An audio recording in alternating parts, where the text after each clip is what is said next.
Hello, hello, hello. Hello. Welcome to Tuesday Talks with the Conways. We are back in our normal location of our new home. So thank you so much for bearing with us last week when we were in Atlanta. Yep. Special on location, kind of, I guess, so to speak. Um, Shut up. yeah, so let me bring up the chat so we can see all the comments. And of course, It's not letting it's us. We'll not have to showing up. bring it up on my phone. Hold on, let me see if it'll let me log in here by any chance. Oh, yeah, it worked. Sometimes if I log into Restream and don't start it right away, it tends to time out. I mean, even if it's like just a minute. But we are here. So we are excited about this week's topic. If you want to take a look at our previous podcast, you can take a gander over at YouTube where our videos live. So if you want to watch the podcast, go over to YouTube and look at all of our previous ones. If you want to listen to the audio podcast, you can take a look at Apple Podcasts or Spotify podcasts, where we also have a bunch of other podcasts that are hosted by a lot of our other coaches and our community manager. So take a look at or listen to some of those. And if you happen to need to find something while you're on your commute or you're taking a walk. Yep. All right. If you want to introduce our topic this week. Yes. Tonight we are doing our topic is all about fiber.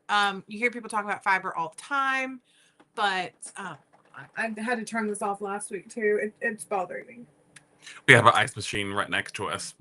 Sorry. Fancy for having fresh ice, but it's very loud sometimes. I have no idea if you could hear it, but it was bothering us. Crazy.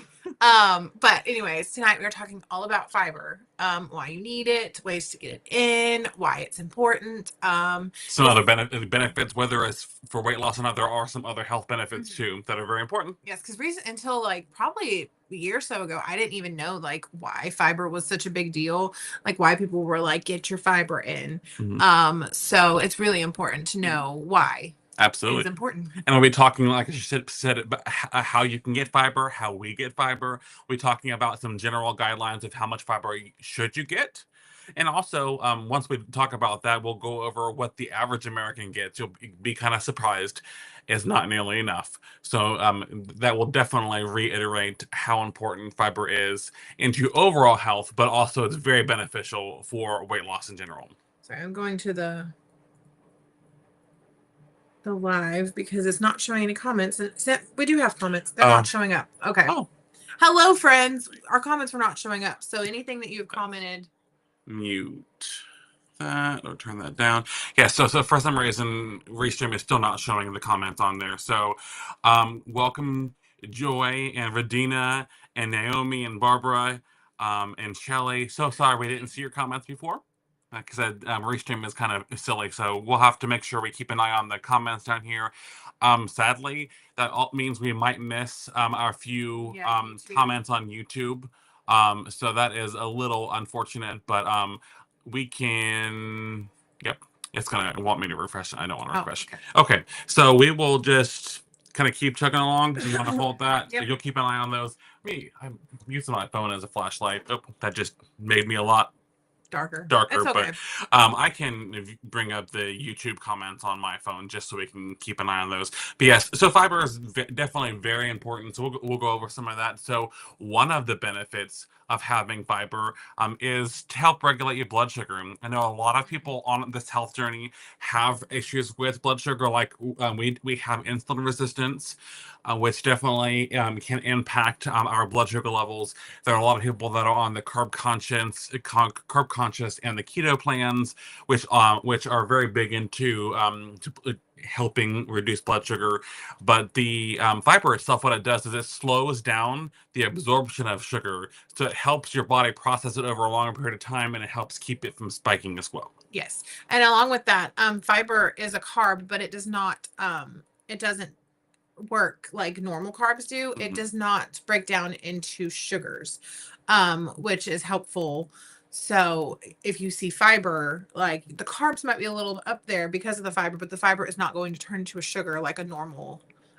I forget the types of carbs there are, but like the other kinds of carbs that there are. Yeah, there are complex carbs and less complex. And complex carbs take longer to turn into sugar and a little bit, generally speaking, more healthy for you, and your body has to work harder to process those. So, it has a little bit more benefits to it.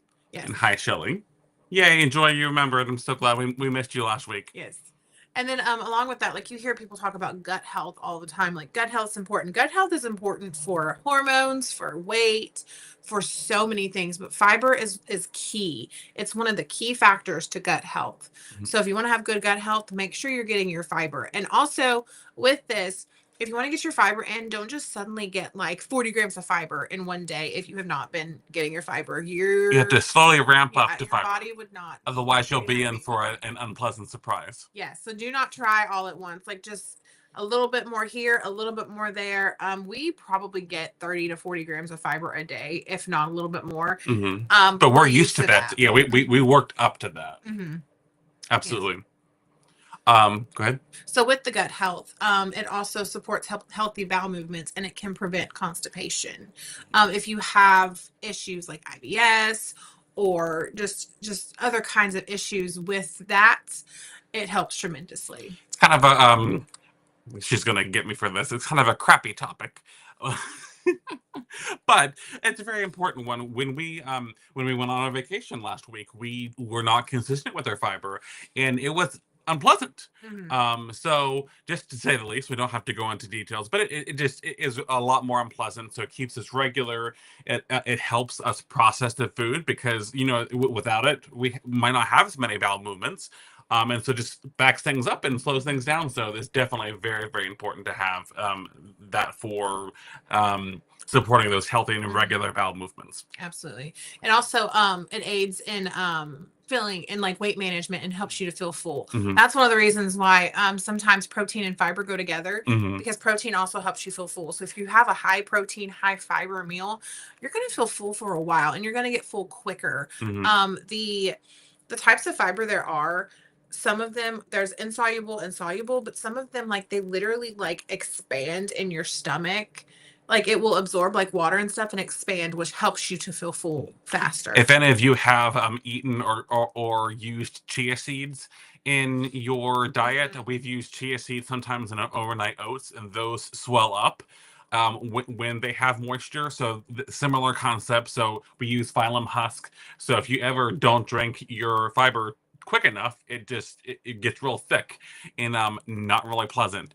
So what if you drink it real quick and then it's in your stomach, that fiber expands and helps you feel more full, so you're less likely to overeat. Yes. So it's really important. So that's actually one of the key things. We take phylum husk, which is the orange flavored. Like Metamucil. Metamucil is is one of the name brands, but on the bottle it says you can take 1 to 2 teaspoons with water before a meal to help with your appetite control. So it helps keep you from overeating, and also makes you feel more full faster, because sometimes you eat and then you keep eating because you think you're hungry, but you're not. So that helps with that. So you feel more full faster, and you stop and you don't overeat. It's taking up all that room in your stomach by expanding and by absorbing the water and things that you've had. It is also important to note you need to make sure you're getting your water with fiber. If not, then it might not do the thing you want it to do, and it might make it difficult, or you might go too much to the bathroom. Absolutely. So it's a nice, healthy balance. When you have your fiber, you want to make sure you have your food, your water as well. Yep. And as we mentioned, the overall kind of being regular, those that have IBS, which can be a very frustrating and difficult situation. And if any of you know of someone who has it, it definitely can be really. It's kind of like incontinence kind of thing. You can't always control where you go, or it helps alleviate symptoms like bloating, abdominal pain, and then changes in your bowel movements. It keeps you more regular. So it helps minimize some of those more frustrating symptoms of IBS. Yes, I do have IBS actually, and I don't have to take any medication because of the fiber supplements that I do take. Fiber has helped tremendously with that, and I don't have hardly any flare-ups anymore. Absolutely. And then it also helps reduce heart disease, as well as, let's see, where are my notes on that specifically? It helps reduce heart disease, but it also, I don't know if I have this on here. I thought I put it on there. It does help your cholesterol levels as well. Where? Oh, yes, it lowers cholesterol levels. So what it does is it binds to the bioacids, and it helps remove them from your body. So it also helps cholesterol, which is also very important in your overall health as well as your weight loss journey. Yes, and with tracking, I would suggest, if you do not track your fiber, just track it. just to see if you're getting enough or if you're getting too much. I don't know if there is a spectrum where it could be too much unless you just do it all at once. Hmm. Because I do know some people that get 70, 80 grams fiber a day, but they're used to it. Hmm. But I would suggest if you have issues, one, staying full. If you do have issues with your tummy and things of that nature, track your fiber and see if you are getting enough, because it's possible you're not. Before we started taking fiber supplements, I was probably only getting, literally not even exaggerating, 8, 9, 10 grams of fiber a day. Hmm. Like, it was really, really low. Yeah, if you're not careful on what you eat, because there are definitely, and we'll talk about this in a few moments, there are certain foods that have a lot more fiber in them. If you don't happen to like those, for a while, Courtney didn't care for a lot of fruits and vegetables. She was a little bit more pickier on her fruits and vegetables, Mm-hmm. and that's where a lot of the fiber is. So if you're not careful about what you eat, what you eat, you can have a very small amount, and you might want to supplement, or just be more mindful about what you eat, getting some fruits and veggies in, and to help increase that amount of fiber you get. Yes, but there are some foods that are very high in fiber, like apples, berries, pears, like fruits, basically. Vegetables are, legumes, nuts, whole seeds. Also, there are also things that you wouldn't think about that actually have a very large amount of fiber if you just really just need that up. One thing, a lot of the low carb wraps have a ton of fiber. Like, Ton I'm of fiber. talking like 10 grams per wrap. And Mhm. sometimes we eat like 2 wraps at a time. So in Mhm. one meal, that's not including the other things we have with it, we would have over 20 grams of Mhm. fiber in that one meal. That's how the food makers help the net carbs. So Mm-hmm. if you're on the keto plan, you talk about net carbs, and that's really probably that term is more commonly known in the keto plan. But what it does is it has a complex fiber to help balance out those carbs. Mm-hmm. So you can definitely switch to some of those low carb buns, tortillas, and those have lots of fiber in them too. So that can help you get more fiber in. Yes, a lot of the low carb items that are more like bready or things of that nature are a lot higher in fiber. They still have carbs, but they have Mm-hmm. the fibers to help balance out the carbs, and that's how they get the magic net Mm-hmm. carbs. Yeah, another thing is things like poppy drinks, Olipop, those kinds. They actually have a decent amount of fiber in them. I've heard someone once said that they drank like 3 or 4 of them a day because they thought they were so good, and didn't realize all the fiber it had in it, and they highly regretted it. So don't drink like 4 or 5 of them a day. But like, if you like sodas, like, those are a healthier alternative to soda, and they are pretty high in fiber as well. Mhm. Absolutely. So when it comes to how much fiber you should get, this is kind of a general term. It differs from whether you're a male or woman. I would also imagine it probably would differ, maybe depending on your weight as well. But the general um, amount is about 25 grams for women, and then 30 to 38 grams of fiber a day for men. But if you're pregnant or breastfeeding, that can increase your need 3 to 4 grams per day. But so that's 25 approximately for women, and 30 to almost 40 for men.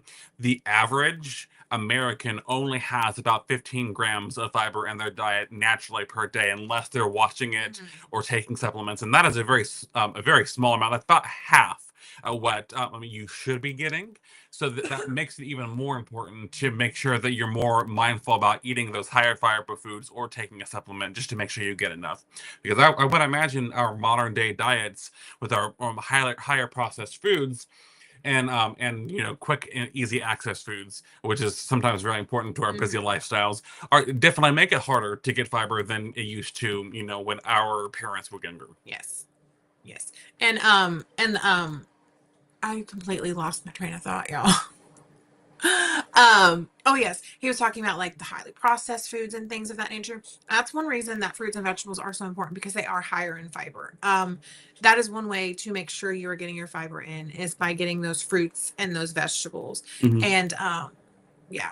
And I mean, you'd be surprised if you just have a salad, how much fiber is in that salad. Absolutely. And also, when talking about fruits, um, they say that the natural sugars that are in fruits don't affect your blood sugar as much as having, let's say, a candy bar. And part of that is in thanks to having fiber in them. So the fiber definitely helps balance out those sugars. So if you have a sweet tooth, get out some sweet fruits Mhm. versus having a bunch of candy or other types of things. Which I know for somebody that loves sweet things, that's sometimes easier said than done. Yes. But definitely, especially like I said, that's why I said track your fiber, because if you are struggling, um, reach for some of those fruits or vegetables, instead of other things that probably would not have as much fiber in them. And I promise you will be fuller. Like I said, it's easier said than done because I have a sweet tooth.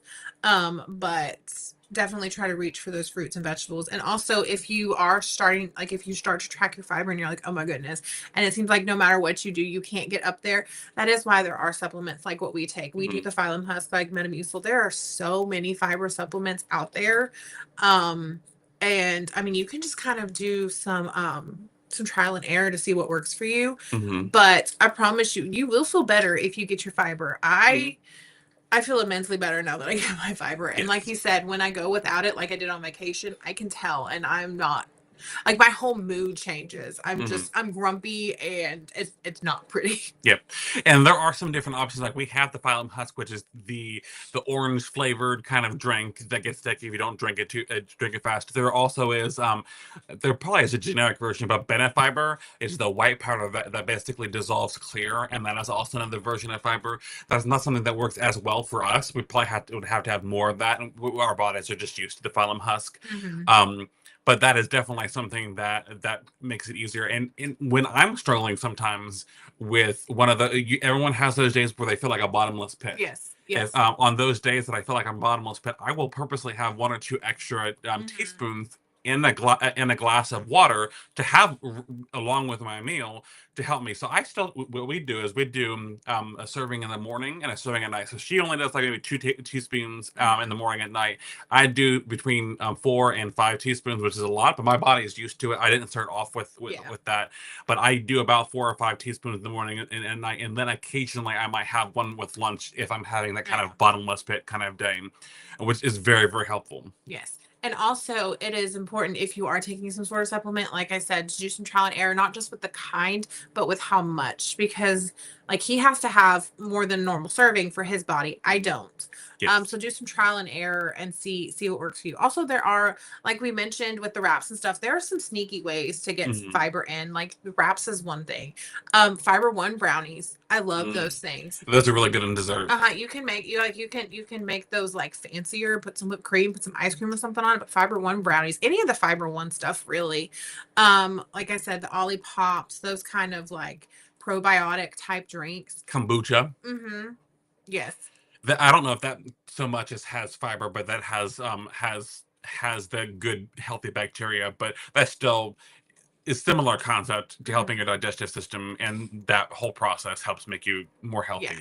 I've also seen people hiding like vegetables into some of their meals, like making a spaghetti sauce, but having extra vegetables in there. Or well, not just vegetables, but I've seen people cook lentils and blend them up and then add them into their spaghetti sauce. And that lentils has protein and fiber in there. So it's I wish I liked lentils more. I actually saw someone today make a like a vegetarian taco type situation with lentils. And it actually looked really good. I don't even like lentils. So that's a really good idea to like sneak it in there as well. Absolutely. Blending things in, like blending in the lentils. I've seen people blend in green beans, bell peppers, and all those other things to kind of sneak those into sauces. And they generally usually sneak that in for picky kids or picky spouses, and without telling them that it's healthy. Don't recommend being too sneaky with your spouse. Want to try to be as honest as possible. But if you do have a really picky spouse that doesn't want something healthy, you can use that. Or if you don't like it, you can just trick yourself. Even though you're cooking, you're gonna know that it's in there. But and one more thing, one more way to like, it's not really sneaking because it's pretty obvious that it's there. But another form of fiber that is really great is beans, black beans, red beans, kidney beans, all those things. Pinto beans. Yes. Nice big pot of chili. Yes. Lots of fiber. Very, very high in fiber. But like those go in so many different things. If you like chili, throw some beans in there. If you like taco night, throw some beans. Like I've seen people mix refried beans in with their taco meat, and you can't even tell it's in there. Someone on Instagram, Brenda, says that she puts lentils in her sloppy joes, and that is a really, really good idea. Might have to try that. And they have different color lentils. They've got red lentils and orange lentils, and they can kind of mix in. So that's a really good idea. We might have to try that with our daughter because she loves her some sloppy joe. Yeah, that will have a little bit of extra protein. She doesn't get very much fiber in. No, I mean, she loves her fruits, but other than that, she really doesn't get much fiber. And that's a good idea. Thanks, Brenda, for that suggestion. Yes. And if you have any other like sneaky fiber suggestions, throw them our way because we're always, especially with our daughter, we are looking for anything for picky eaters that could up the fiber. Absolutely. So, was that all you want to talk? Do you want to go ahead and go into the recipe for this week? Sure. Yes, this recipe. If I was thinking, I would have done a high fiber recipe, but I was not thinking. So maybe next week I'll think of one. But he's trying to get the picture up. Yes, I actually forgot to switch it out, so I'm going to go ahead and. And Radina on Facebook said she puts black beans in her taco meat. Ooh. That's really good. That also would be a really good way to help stretch the taco meat. Like if you had more people to feed, it would also probably make it a little bit more filling as well. And a little bit more lean. Like I love personally. Like actual ground beef for my tacos, where some people try to swap that out for ground turkey, which is a lot more healthier. But if you are like me and like that ground beef, you can use that ground beef and then mix in some of those beans in there to help lower the amount of the beef you need, and it helps there as well. All right, so here is the recipe. Let me see if I can get it to load. Oh, it didn't seem to want to like that. So hopefully it's gonna work. I'm gonna change it to this. Up, this thing is in the way. What is it? Come on. There's a little message in the way that is. Yeah, there's a message that's basically saying we have to refresh the page, but if we refresh the page, it will all go away. Yes. Let me see. No, that's not even the right one, anyways. There we go. That's it. Hopefully this uploads. Nope, can't upload. Try again. Let me see if it will let me just share my screen.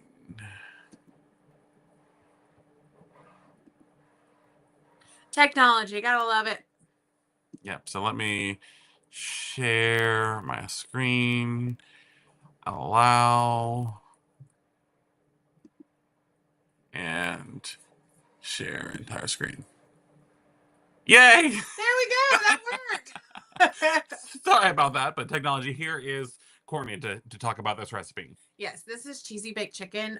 Very delicious, very easy. You know, I'm all about the easy recipes, but you need a pound. You can use as much boneless, skinless chicken breast as you want. A pound, more than a pound if you want bigger servings. However much you want, whatever floats your boat. A pound of boneless, skinless chicken breast, a teaspoon of garlic powder, a teaspoon of onion powder, a cup of fat-free shredded cheddar cheese, and a cup of non-fat Greek yogurt. You're going to spray a baking dish with cooking spray. Season the chicken to your liking, like salt, pepper, whatever you want. It could add bites, calories, net carbs, all of that jazz, though, depending on what you use. Add it to baking dish. Mix the Greek yogurt, garlic powder, onion powder, and half of the cheese. Top the chicken with that, and then put the rest of the cheese on top. I would suggest spraying the fat-free cheese with spray butter or something of that nature. It helps it melt better. I promise. The fat-free cheese does not like to melt otherwise. I've also seen people rinse their cheese, but I've never done that. For some reason, that weirds me out, but to each their own. And then you're going to bake it for 45 minutes at 300 degrees Fahrenheit or until the internal temperature reaches 165. I normally check around 30 minutes just because you never know with the oven. But that's it. And I think the fat's wrong on this, so. Anyways, I think the fat's wrong. But this is between one bite on Better Balance. How great is that? Between 1 and 6 bites, 4.8 net carbs, 267 calories, and 4.1 grams of protein. I think it's reversed. I think it's probably 49 grams of protein and 4.1 grams of fat. It's probably those two are probably because there's no way. Yes, that's actually what it is. It's yes, absolutely. So 4.1 grams of fat and 49.7 grams of protein. Yes. So this is very delicious, and you can add this on top of zoodles. If you have the carbs and are not on one of the lower carb plans, add it to pasta or rice. Have quite a variety of different options, but this is a really, really tasty. Yes, sorry. I brought up the recipe. That's absolutely what happened. 4.1 grams of fat and 49.7 grams of protein. When Brenda mentioned she does sweet potato black bean burgers. I've actually wanted to try black bean burgers, but it always like scares me that I'm just not gonna like it. Yes, that sounds delicious, but thank you so much for sharing. So that is our recipe for this week. So feel free to comment if you have any ideas for topics, if you have any types of recipes that you would like Courtney to make a little bit more healthy for you. It goes back to one of our previous topics about healthy swaps. She loves making healthy swaps in some of the recipes that you might not think is all that healthy. She likes to make them healthy. So thank you so much for joining us this week, and I hope you have a wonderful rest of your week, and we'll see you next week. Bye, guys. Bye, everyone.